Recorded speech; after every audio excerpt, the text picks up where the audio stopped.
Bueno, como ustedes saben, en octubre de 1492 llegó el primer europeo de que se tenga historia a lo que hoy se denomina continente americano, que fue Cristóbal Colón. Era un representante del Reino de España y a partir de ese momento, el Reino de España, que era un reino muy importante, comenzó la conquista de América. Pero conquistaron en principio lo que ellos buscaban, porque lo que buscaban principalmente era el oro y la plata, y algunas culturas como los aztecas y los incas le proporcionaron barcos y barcos de oro y de plata. Pero luego, cuando se empiezan a sentar los españoles acá, tienen que buscar nuevas maneras de sobrevivir. Porque había un problema, los españoles que venían hacia acá, hacia América, pasaban a ser nobles. Y los nobles, según los criterios de aquella época, no podían trabajar con las manos, por lo tanto necesitaban de esclavos. Y a los primeros que esclavizaron fueron a los indios. Es decir, a lo que nosotros decimos indios, a los aborígenes americanos. Eso hizo que se estableciesen distintas maneras de explotación del trabajo indígena esclavo, porque justamente legalmente no podían ser esclavizados, porque las leyes de Indias del reino español lo prohibían, pero en los hechos los esclavizaban en trabajos agotadores que le provocaban la muerte.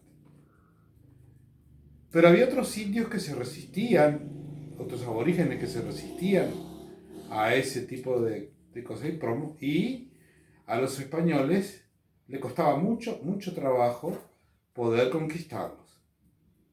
El Río de la Plata particularmente fue un lugar donde los españoles tuvieron muchas dificultades para poder establecerse. Y recurrieron a órdenes religiosas para ver si podían amansar, entre comillas, a los aborígenes. Los primeros que llegaron fueron franciscanos, dominicos, y luego son llamados los jesuitas, que era una orden que se había creado en España por un militar que se llamó Ignacio de Loyola, hoy San Ignacio de Loyola, que tenía una particularidad. Era una orden donde las jerarquías tenían mando y los inferiores debían obedecer. Y se habían dedicado a crear una nueva manera de enfocar la fe católica, la religión cristiana. Porque ustedes sabrán que muchos de aquellos curas y frailes que vinieron de España terminaron juntándose con indias, teniendo hijos. Es decir, en una palabra, habían perdido totalmente su función de ser los voceros de la religión cristiana. Se los convoca a los jesuitas vienen y en principio lo que hacen es enseñar en colegios que son muy importantes. Aún hoy, por ejemplo, en el Río de la Plata, la ciudad de Córdoba, en Argentina, está caracterizada por ser una ciudad universitaria, porque allí se fundó las primeras universidades por parte justamente de los jesuitas, donde muchos próceres uruguayos estudiaron. Bien, cuando a los jesuitas se les propone ir a trabajar con los aborígenes del Paraguay, que fundamentalmente era la etnia guaraní, o la parcialidad guaraní, ellos se encuentran con una sociedad donde la espiritualidad era una cuestión muy importante, donde esos aborígenes eran cultivadores, que eran grandes canoeros, pero muy sensibles a la espiritualidad. Por lo tanto, para los religiosos fue bastante fácil tener comunicación con ellos, porque era una condición fundamental que le impusieron a sus sacerdotes, los jesuitas, el hablar el idioma de los aborígenes de ese lugar. En este caso, los guaraníes. Y los guaraníes tenían dos problemas. El que los españoles los forzaban a trabajar para ellos, los encomenderos, y los paulistas que venían desde el Brasil, que los aprisionaban para esclavizarlos para ir a trabajar en los cañaverales del nordeste brasilero, cañaverales de caña de azúcar, o en las minas de oro de Minas Gerais. Eso, los jesuitas lograron juntar todas esas pequeñas tribus que había, las juntaban en pueblos y tenían una organización similar a los pueblos españoles, y lograron que el rey de España los considerara súbditos directos y los eximiera de los trabajos forzados a los que los españoles querían.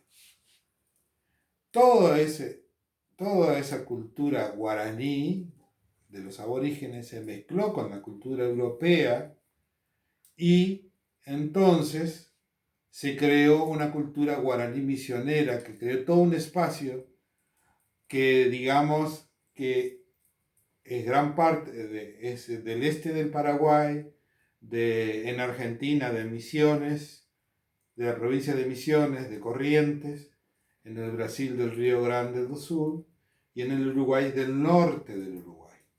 Todo ese espacio se convirtió en su espacio. Pero de pasar de aquellas pequeñas aldeas de 40 o 50 personas que tenían su huerto, que pescaban y que cazaban, pasaron a tener pueblos de 3 o 4.000 o 5.000 habitantes, por los cuales el problema de la comida fue una cuestión muy fundamental. Entonces se establecieron distintas producciones para poder cumplir con eso. De esas producciones, una de las más importantes es la de la yerba mate. Hoy todo el Río de la Plata toma mate, porque era una bebida que tomaban aquellos indios guaraníes. La yerba mate, que en principio que crecía salvaje, fue cultivada. Pero también hubo que incrementar, aparte de la mandioca, el maíz, el zapallo, los porotos, hubo que agregarle lo que era la caza y la pesca, y para eso se creó la ganadería.